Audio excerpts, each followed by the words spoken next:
Assalamualaikum warahmatullahi wabarakatuh. Halo Bapak Ibu dosen dan teman-teman sekalian. Perkenalkan, nama saya Tiara Hilma Dwita.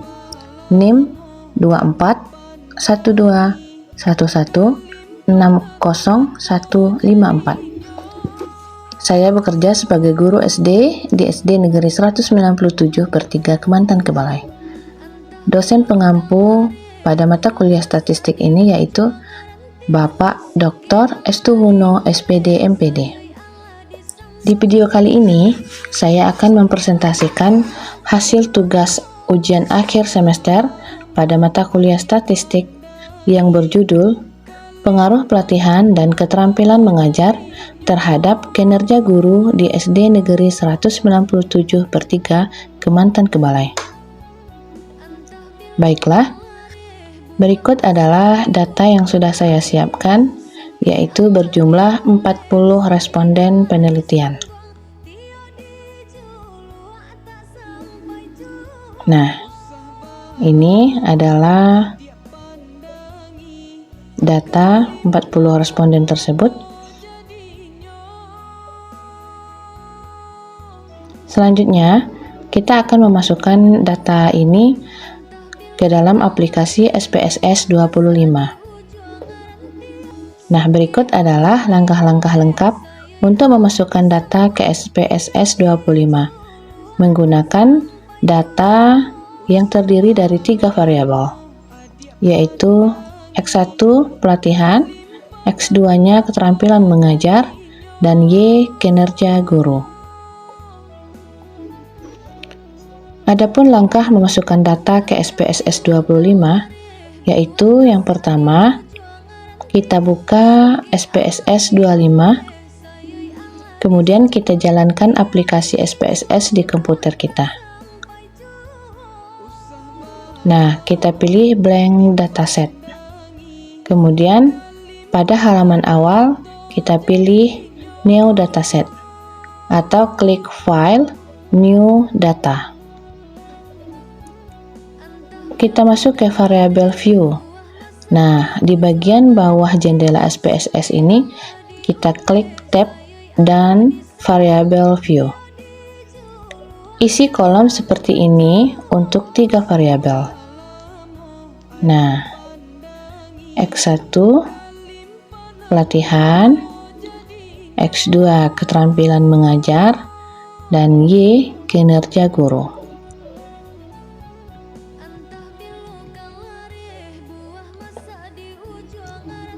Untuk nama singkat tanpa spasi ya, dan nama lengkap di variabel boleh panjang dan bisa pakai spasi. Kita masuk ke data view, kemudian klik tab data view di bagian bawah di jendela SPSS. Kita masukkan data ke kolom X1, X2, dan Y sesuai urutan masing-masing responden. Selanjutnya, kita akan melakukan uji normalitas data. Nah, jadi uji normalitas data dan uji homogenitas dalam konteks analisis statistik yang menggunakan SPSS 25 beserta fungsinya secara praktis dalam penelitian. Kalau uji normalitas itu adalah prosedur statistik untuk mengetahui apakah data dalam suatu variabel terdistribusi secara normal atau tidak. Distribusi normal berarti data tersebar secara simetris di sekitar nilai rata-rata yang membentuk kurva lonceng atau bell curve.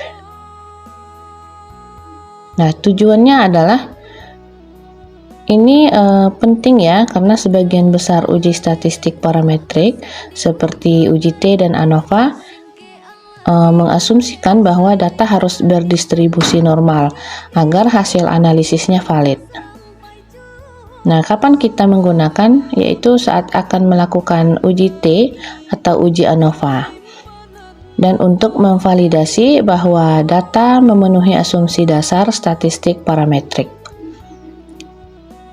Adapun langkah uji normalitas di SPSS 25 yaitu yang pertama kita buka SPSS 25 dan input data pada data view.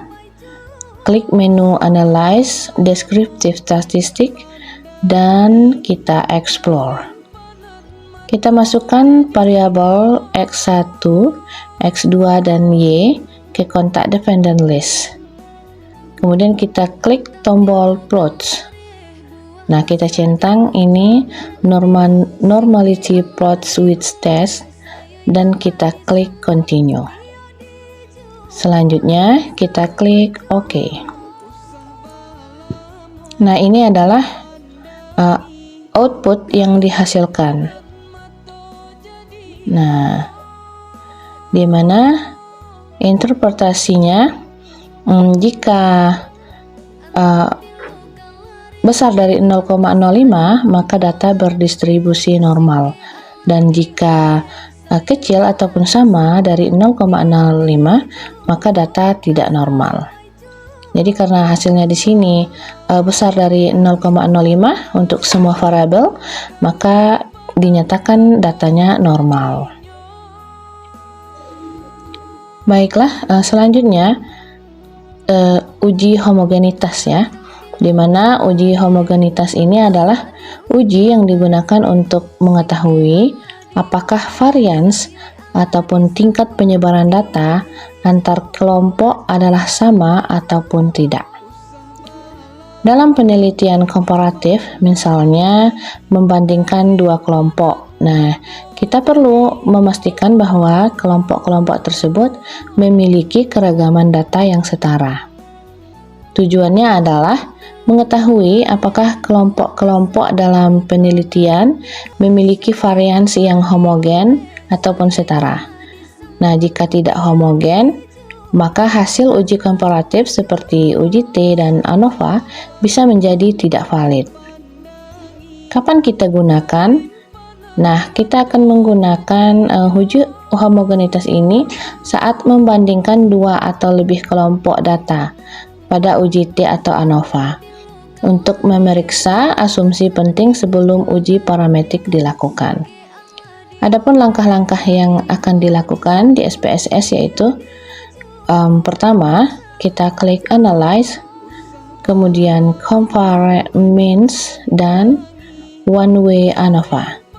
Kita masukkan Y, yaitu prestasi belajar, ke dalam dependent, dan selanjutnya masukkan variabel kategori X1, X2 yang telah diklasifikasikan ke bagian faktor. Selanjutnya kita klik Option. Nah, kita centang homogeneity of variance test, lalu klik OK. Nah, ini adalah hasilnya ya, uji T independent sample test.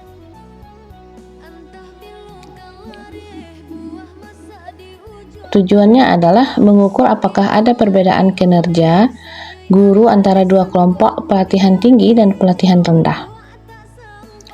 Adapun langkah-langkahnya yaitu kita melakukan uji T pada SPSS.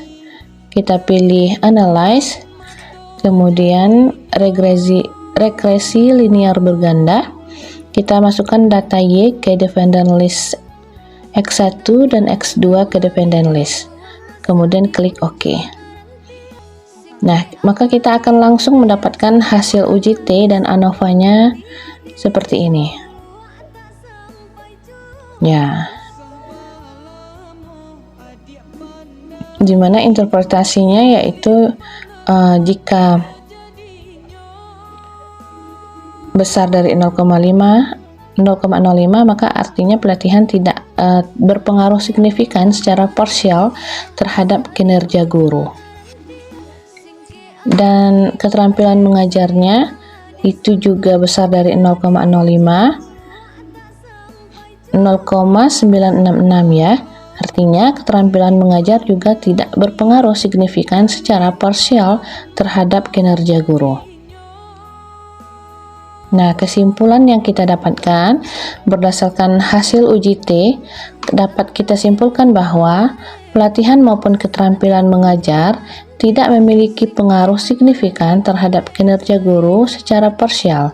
Model ini menunjukkan bahwa faktor-faktor lain di luar kedua variabel tersebut kemungkinan lebih berperan dalam mempengaruhi kinerja guru. Dan selanjutnya yang terakhir yaitu uji ANOVA. Ya, adapun tujuan dari uji ANOVA ini adalah untuk menilai pengaruh simultan dari pelatihan yaitu X1 dan keterampilan mengajar yaitu X2 terhadap Y kinerja guru serta interaksinya. Nah, ini tabelnya ya, dimana nilai signifikans 0,903 besar dari 0,05, yang artinya model regresi tidak signifikan secara simultan, atau dengan kata lain, pelatihan dan keterampilan mengajar secara bersama-sama tidak berpengaruh signifikan terhadap kinerja guru. Nilai F-nya 0,103, yang ini juga menunjukkan bahwa kemampuan model menjelaskan variasi kinerja guru sangat lemah. Nah, berdasarkan uji ANOVA, dapat kita simpulkan bahwa secara simultan, variabel pelatihan dan keterampilan mengajar tidak memberikan pengaruh yang signifikan terhadap kinerja guru.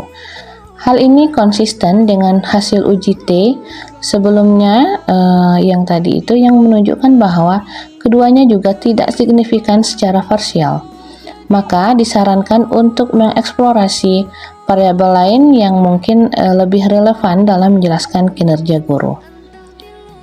Baik, Bapak dosen dan juga teman-teman, demikianlah presentasi yang dapat saya sampaikan mengenai analisis uji normalitas, homogenitas, uji T dan juga ANOVA yang menggunakan SPSS 25. Saya ucapkan terima kasih atas perhatian Bapak Estuhuno dan juga teman-teman semua.